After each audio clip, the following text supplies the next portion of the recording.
tuto facile pas à pas pour apprendre à réaliser la chaînette au crochet. On va commencer par faire un nœud coulant. Donc pour faire un nœud coulant, on commence comme le cercle magique. Si tu ne sais pas faire le cercle magique, tu peux aller voir dans la vidéo précédente.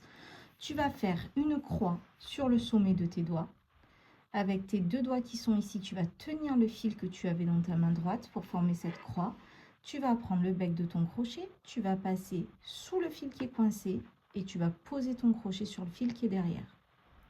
Tu vas tirer pour faire un genre de A majuscule.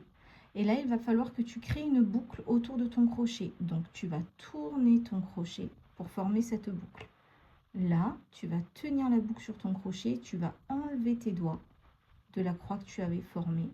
Et en tirant sur les deux fils, ça va te former cette grande boucle. Tu n'as plus qu'à la resserrer en tirant sur chacune des extrémités. On a fait notre nœud coulant, ça va être notre point de départ de notre maille chaînette.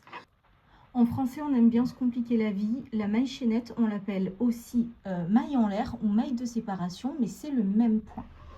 Donc, je vais t'expliquer comment on fait la maille chaînette. On va commencer par faire un jeté. Faire un jeté au crochet, ça veut dire mettre du fil autour de mon crochet. Donc, avec ma main gauche, je vais enrouler mon crochet de l'arrière vers l'avant avec le fil.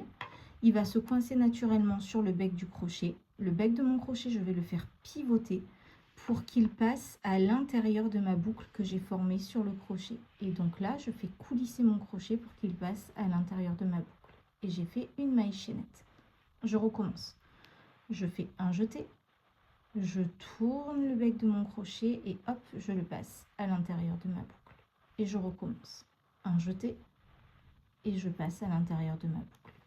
J'en fais plusieurs, je vais en faire une dizaine.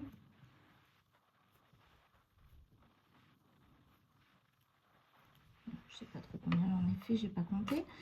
Mais on va regarder ce qui se passe. Donc là, j'ai ma boucle sur mon crochet. Et mes mailles chaînettes, elles forment des petits V ou des petits épis de tresse. Chaque petit V ou chaque épi de tresse forme une maille en l'air ou une maille chaînette. Donc là, j'ai ma boucle sur le crochet. Là, j'ai ma première maille, 2, 3, 4, 5, 6, 7, 8, 9, 10. Pas fait exprès. Mais j'ai bien 10 mailles chaînettes sur mon crochet. Dans la vidéo suivante, je t'apprends à crocheter à l'intérieur de cette chaînette.